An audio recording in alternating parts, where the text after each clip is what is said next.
Alright guys, so after 5 Spider-Man films and 2 really big mishaps, can Marvel wash the taste of the horrible Sony Amazing Spider-Man films out of my mouth? Let's find out.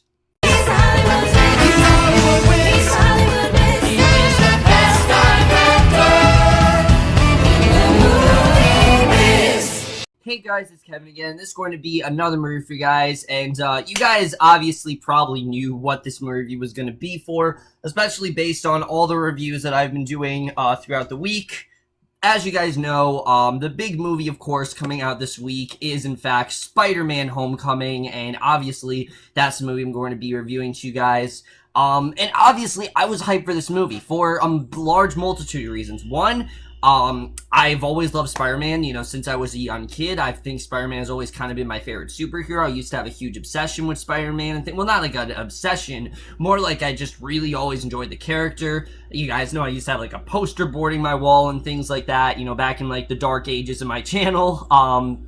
Two, as you guys know, I spent the better part of my week watching all of these Spider-Man films with Adam Haskell, and we did reviews on all 5 of those. So if you guys do want to see those, definitely do check those out. But that, of course, was all leading up to this film right here, and especially after those, you know, what became of the web films. This made me even more interested in seeing this film. I was really hoping we would get a great Spider-Man here that would hopefully get rid of all of the bad taste of those really just overly produced, just really, you know, just overly produced clusterfuck of the films that are the web films, and hopefully get something really good. And I have to say, that is exactly the case. Spider-Man Homecoming is a great Spider-Man film. It perfectly understands the character. It's unlike anything that we really have seen before with this character prior, but that's one of the reasons why it's such a great movie. But let's get to the plot of Spider-Man Homecoming, which I really do love the plot of this movie, because as you guys know, of course, Spider-Man, you know, in Civil War, he helped all of the Avengers in that whole airport scene. You know, one of the best scenes in Marvel history, in my opinion, is that airport fight. But basically, after that fight, Spider-Man really wants to get back in the ring. You know, Peter Parker, he wants to become a legit Avenger. He wants to be molded into that. But at the same time, he also has to deal with just being a teenager and trying to be a friendly neighborhood Spider-Man. And when he gets involved with this really shady business deal with the dealer played by Michael Keaton, he really has to contemplate if he really just wants to be just the friendly neighborhood Spider-Man, or does he actually want to deepen what he's supposed to do and get himself involved in something that's even bigger than he thinks it is. And that's really all I'm gonna say, but let's just get into this movie, starting off with the cast. When it comes to Spider-Man, if you guys have not seen my other Spider-Man reviews, I absolutely love Tobey Maguire in the role of Peter Parker. I think he just brought such a great energy and just a real willingness to go into, you know, some really ridiculous stuff, but also do some really emotional stuff. You could tell he got really emotionally invested into that project. Andrew Garfield, I think it did take a while. You know, he was kind of, it just seemed like he was kind of tentative at first, like he didn't really know how to approach this character, and then eventually once he did, the series was of course discontinued, and I was really hoping that Tom Holland would get us back to that fun energy that Tobey Maguire did, and not only can I say that he did that, but he brings something new to the role entirely. I really love Tom Holland in this movie as Peter Parker. I think, like I said, he has just such an energy to this role, and I really loved Peter Parker in this movie. You know, he's someone who, yes, he is a young teenager, and this is a very different kind of Peter Parker than what we've gotten. You know, Peter Parker in the Raimi films, he was like 18. In the, Amazing Spider-Man, he was also 18. Here, he's a 15-year-old kid, and he's very much trying to grow up a little too fast. He wants to get invested in these big missions that are just too big for him and that he just can't really sustain, unfortunately. And I really did love the struggle that he's going through in this movie, because he thinks that he's, like, above school. He thinks he's above the law. He thinks he can do all these different things, and he just can't. And I really did love that with this character. That was honestly a really good message in showing that he just should be a normal high schooler, but that's like the one thing that Peter doesn't want to be in this movie. He doesn't want to be a normal high schooler. He wants to get involved in a lot of things that are just, like I said, just too much for him to really tackle, and I thought he did definitely a really good job with that. But he's also so much fun in this role. You can just tell he's having a blast in this role. When he's on screen, you really do feel that energy coming off of him, and he has so much charisma as well. And he's just a lot of fun to watch, and he's everything that we really need in a Peter Parker. Everything that we've wanted in him, you know, the fun side, the emotional side, you know, he really does go there, and he has so many layers to him, and it really does show how he was the perfect choice. I really can't think of anyone else they could have chosen for Peter Parker, and I'm definitely very excited to be getting Tom Holland, hopefully for the next few years. But just as good as Tom Holland, surprisingly, is Michael Keaton. I was a little bit worried about Michael Keaton, because from the trailer, it really seemed like he was overacting, and I have to say, I don't know if they like reshot a bunch of the scenes, but he's actually really great in this movie. I really like the character of Adrian Toomes. I think he did a really great job here.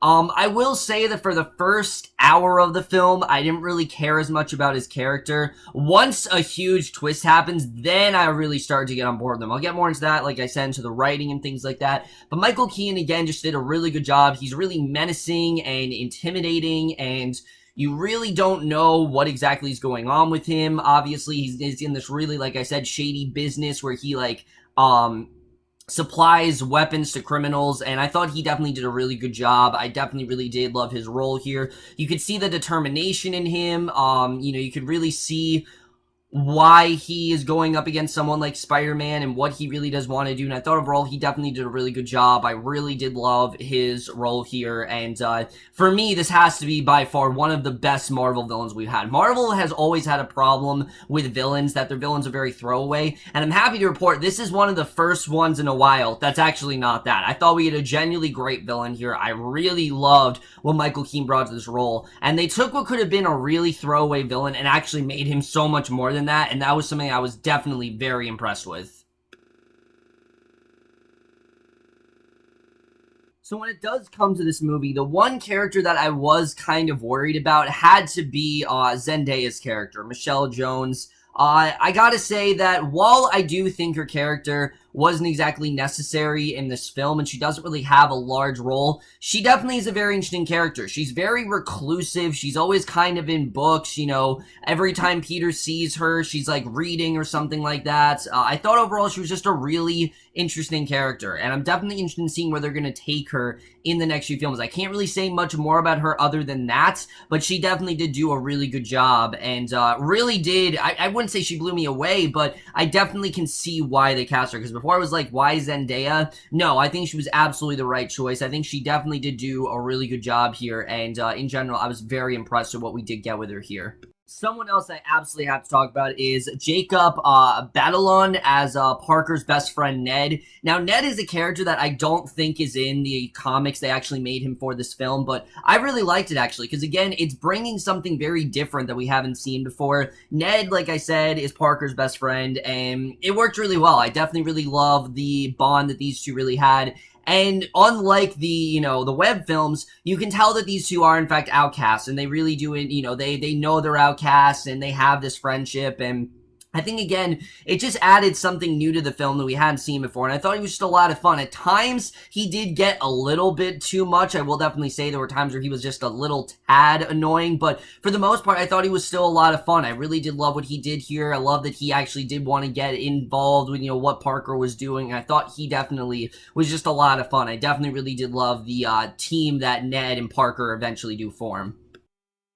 Then Lauren Harrier in this movie, I can't really say much about her character at all, but she actually plays Liz, who is this girl that Parker is falling for in the film, and she was really good. I like that they had a love interest that wasn't a Gwen Stacy or a Mary Jane. They had actually someone really different, and it actually worked really well. At first, I was like, I don't really know what I'm going to get out of this Liz character, but I really liked her. You know, she's very career-driven. You can tell that she might have a bit of a crush on Parker, and Parker definitely does like her, and I really did like watching a relationship blossom throughout this film. I can't really say much more other than that, but I definitely really did like what she brought here.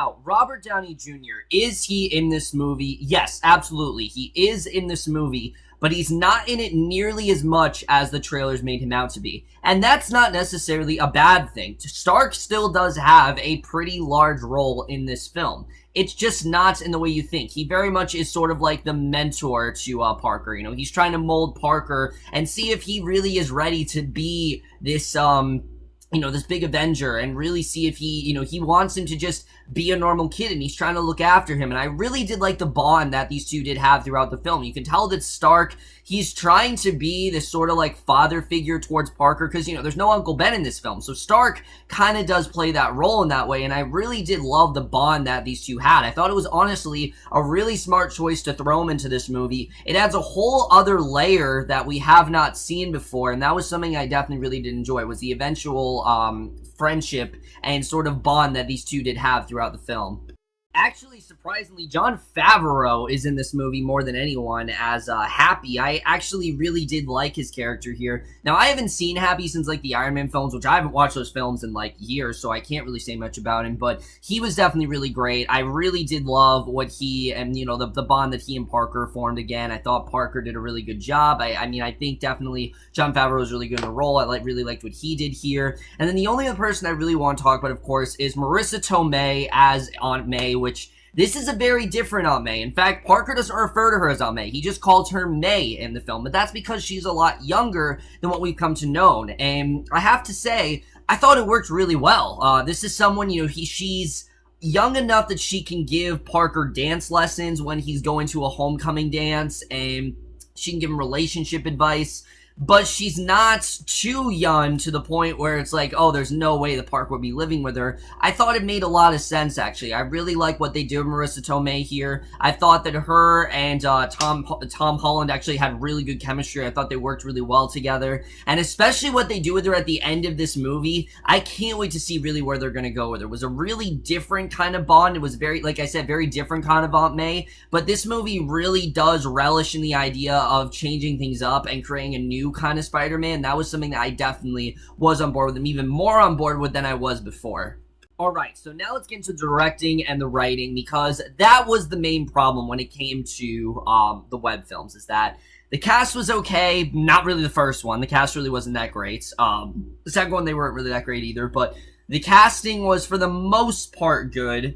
But the writing and directing was not great, and I'm happy to report that is the exact opposite with this film. The directing by Jon Watts is really impressive, because he takes this film in a very different kind of direction. I know many people said, but I'm going to say it again. The directing to this movie does not feel like a Marvel movie. It really doesn't. It feels more like something out of a 80s high school film. That's kind of what this movie's trying to be. It's trying to be like a typical 80s high school film mixed with a superhero film, but it's a very toned down kind of Marvel film. It's not the kind of Marvel film that you've come to know, where they throw things in your face every 5 seconds. It's not like that. It's not like they're trying to set up other movies here, which they kind of are, but also they're kind of not. This is a Spider-Man film in, you know, in every way. It is a Spider-Man film first and a Marvel film second, and that was something I definitely really did appreciate. But especially when it comes to where they went, like I said, with the tone here, it's very different. It's very lighthearted. It's very fun at points, and I just had a blast with this film, I have to say. I think the directing by Jon Watts, he did a really great job. I just made this a really fun film, and it's definitely one of Marvel's funniest, I have to say. Like, I was cracking up throughout this entire film, definitely. There were some really funny lines, you know, particularly things that, of course, that Stark would say, or things that Zendaya would say, or things that Ned would say. I thought they all were really funny. And then the emotional stuff as well is really sporadic, I will say. It's a little bit more sporadic until the third act. The emotional stuff works really well in that regard, though, because it's unexpected. You don't expect the movie to get as emotional as it does, but once it does get there, it works incredibly well. And I have to say, I think it handles emotion, it's the best emotional stuff that Spider-Man has done, in my opinion, since Spider-Man 3. I mean, I enjoy Spider-Man 3. I think there's some really good emotional stuff in there, but emotion-wise, it definitely did capture that head on, and I thought they did a really good job with that. The screenplay, though, is what really impressed me here. This is a relatively simple story. Like I said, it's just Parker trying to balance his life. Does he want to be a normal high school kid, or does he actually want to work for a higher ranking? You know, does he want to be part of the Avengers? Is he really really ready to take that on. And I really did love the way the screenplay did that, because it's not an origin story. It's not. You don't see him. He's already got bit by the radioactive spider. There's no Uncle Ben. So right off the bat, that cancels two things that we've already seen, which I'm really happy about, because we've seen that so many times that at this point it would just get tiring. I don't need to see Uncle Ben die again. I don't need to see him get bit by a radioactive spider. I know those things are going to happen, so therefore I don't really expect much out of them. And the fact that they did do something new, where this movie is more of him just learning to be more mature and realizing who he really is and how he can really be Spider-Man, I thought was just a really solid arc. I thought they did a really good job with that screenplay overall. It's very much a coming-of-age film in that way, and I really enjoyed that. Again, it's trying to be like a high school film, and it works really well, surprisingly. Like, you'd think Spider-Man is a high school film, that's definitely a weird choice. It works actually really well, especially the fact that Parker is a lot younger. It actually does make for a much better, a much more focused film, at least in my opinion. I think it works really well. My main problems with the screenplay, like I said, I don't really have many problems with this film. Mainly it resides with Adrian Toomes here, because like I said, for a lot of this film, I'd say like the first hour and a half or so, I was not as into his character. I thought Keaton did a great job throughout the film. He was definitely really good in this role, but I didn't really care that much about his character until a huge twist happens later in the film. And I'll talk about that, you know, because of course I have to get to that in spoilers and things like that. I still thought he did a really good job. I just didn't care as much about his character throughout the film. And I will admit there are some choices in this movie that don't really make a lot of sense, but it is one of those films you can kind of suspend your disbelief about, and, you know, it's not something you really need to overthink or anything like that, so I think that worked. Not all of the comedy really worked, especially moments with Zendaya. As much as I enjoyed her character, there were times where I thought they were really overdoing it with her character. Like, they were kind of shoving her down our throats a bit, and I didn't really see the point in her being in this movie until later on. Then I understood the point of her. I didn't really understand why she needed to be here till then, and you know, for a while I just thought this character is just really awkward, and I didn't really understand why she needed to be here. Also, a lot of people they promote throughout this movie are not in this movie that much. Donald Glover is in this movie for maybe 2 scenes, and he does a good job, but he's not in this movie that much, and it's not a problem. I'm just saying don't expect Donald Glover to be in this movie a lot, because he's only in about 2 scenes. I think he's going to be in it more in the other films, but in this movie, he's only in it for about 2 scenes, and I will, you know, like I said, it's not anything too substantial with his character. So, I mean, it is kind of big, but it's not big in the sense that he doesn't have a role throughout this film. It's only in really 2 scenes. It's an important role, but it's just nothing too big. But other than that, I really did love the screenplay. I thought it was definitely very solid. Like I said, a few of the laughs didn't work here and there, but for the most part, I really did enjoy the screenplay, I have to say. I thought for the most part it worked really well for me. The cinematography here is fantastic. This is some of the best cinematography I think we've had in a Spider-Man film. There are a few differences here. For example, there aren't Spidey senses in this movie. At least we don't notice there's Spidey senses here. And there are a few things they do differently with that. Like, for example, of course, Spider-Man's suit was actually made from Stark, and I thought it made a lot of sense, actually, because, of course, Amazing Spider-Man, he was able to somehow make this suit, but he wasn't able to, he was able to make all this tech, but he didn't have enough money to afford a suit. It just didn't really make any sense. The fact that Stark actually made it for him, we really do see Parker as this boy who's dirt poor, and that he's not able to really, he's not really to advocate for himself. And I thought that was definitely really interesting. I really love what they did with that, and cinematography in general looks great. There's some really entertaining action scenes. They're not all that memorable, I will definitely say that. Only the climax is really memorable. Like, these aren't ones where I'm like, oh, this scene's really memorable, but they definitely are a lot better than that of the web films. They're just a lot more entertaining, and I definitely really did like them, but a lot of them you definitely did see in the trailer. I will definitely say that. The score by Michael Giacchino is great. I really love the score here. I don't know if it's gonna top Danny Elfman's. I don't think anything will ever top that, but this definitely is closer to that. It's definitely more of what I want in a Spider-Man score. So I was definitely impressed with the score. And then the editing to this movie. This movie is over 2 hours long, and I really didn't feel the length. It really flew by for me. I was into it most of the time. There's some choppy editing here and there. There are some scenes I think did drag on just a bit too long, particularly some scenes between Michael Keaton and, his suppliers. I thought some of those scenes just went on a bit too long and things like that. But for the most part, I thought this one was very well edited. I definitely was really into it, and I think there were definitely some, like I said, some really great stuff when it came to the editing.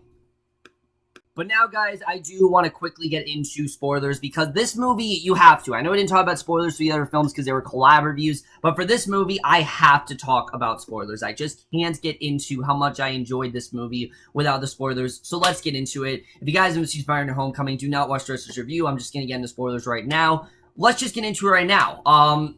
Toomes is Liz's dad. I mean, I can't believe this reveal either, but it's incredibly well done, I have to say. The way that they go about that with Parker asking her out, and you think, oh, he's finally got the girl, but then you realize that, holy shit, the girl he's been wanting all this time is actually the daughter of Michael Keaton, is actually Michael Keaton's daughter. I thought it was a really smart twist, and not only did it make me like the Vulture more, it kind of made me understand, okay, he's doing this for his family, and he's doing it obviously to help his daughter, for like college funds and things like that, and that made sense.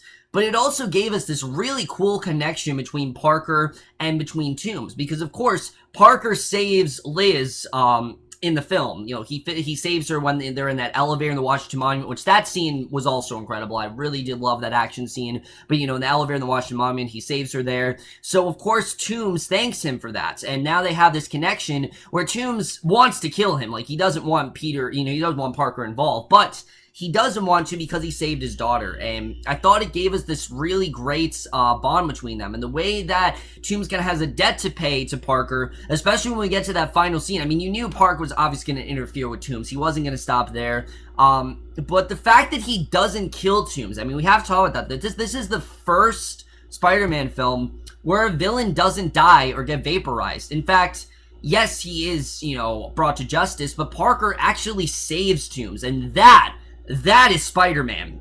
Spider-Man not killing and actually saving someone, that is who Spider-Man should be. And I loved everything about that scene with him saving Toomes. And now, of course, we get to the post-credit scene where Toomes is actually in jail. He's really got to contemplate, is he going to possibly, maybe ally with Spider-Man and maybe help him take down a hierarchy? Or is he instead just going to continue pursuing him? What's he really going to do here? I like that he's still out there. It gives us something to build on, and that was something I definitely really enjoyed, because as much as I enjoyed Norman Osborn and Doc Ock, they both got killed in Spider-Man 1 and 2, which I think we got everything we wanted them, but I don't think we've gotten everything out of this character just yet, and I'm very happy to see that Michael Keaton is in fact still alive, and I'm pretty sure we're going to see him whenever the next Spider-Man film does happen. I thought that was definitely well done. Of course, there are other things to talk about besides that. The fact that Michelle Jones is in fact MJ, I pretty much knew that. I really was not surprised when she said, I like to be called MJ. I think they're going to do this a little bit differently. I don't think she's going to be a love interest just yet. I think she's going to be down the line, but I don't think she's going to be just a love interest just yet. She's a very different kind of character. She's a lot more reclusive, but you can tell she does like Parker. Like, she definitely does have an interest in him. So I'm interested in seeing the way they do play that out.